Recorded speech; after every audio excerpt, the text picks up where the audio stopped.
वाला कंप्यूटर मेरा नाम अमदली मैनू शुक्र 5-6 साल तो इत्थे भी जे हम आ भी जे हमें फिर भी मजदूरी करन चले जाना वा शुक्र ते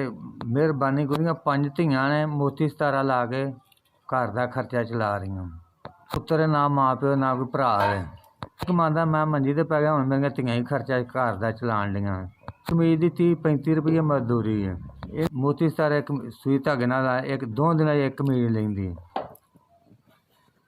80 रुपया नाल साडा पुत्तर खर्चा नहीं घर का खर्चा नहीं चलता मैं ही कमांदा मैं ही मंजी ते पै गया किराए दे मेरे को पट्टी भी 800 रुपया पट्टी का लगता है दवाई भी नहीं लिया सकता ये भी कोई पट्टी करा के देन दिया अरे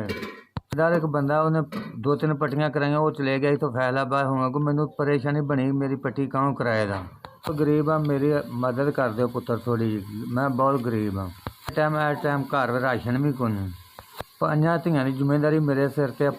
शादी की लै देन मेरे को नहीं इन्नी गुंजाइश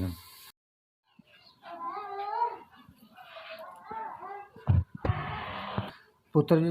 भला वे तुहाडी मेहरबानी है मैं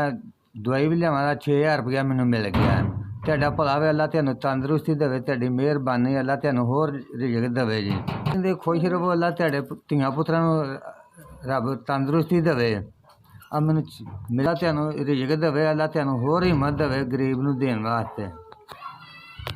इन्हां पैसे मैं पट्टियां भी करावां दा दवाई भी लियावां दा घर दा राशन भी पावां दा तुहानू सलामत रखे मेहर तंदरुस्त रवो तेन अर्थां का हिसाब लाए खजाने तुहाडे भरे रहन तुहाडियां आसां मुरादां पूरियां करे तेन इन्ना को देवे थुड़ के ना बवो ताला तुहाडे ते रहमत फजल करे तुहां बड़े कम कीता ते मेरे को किवें शुक्रिया तुहाडा मेहरबानी।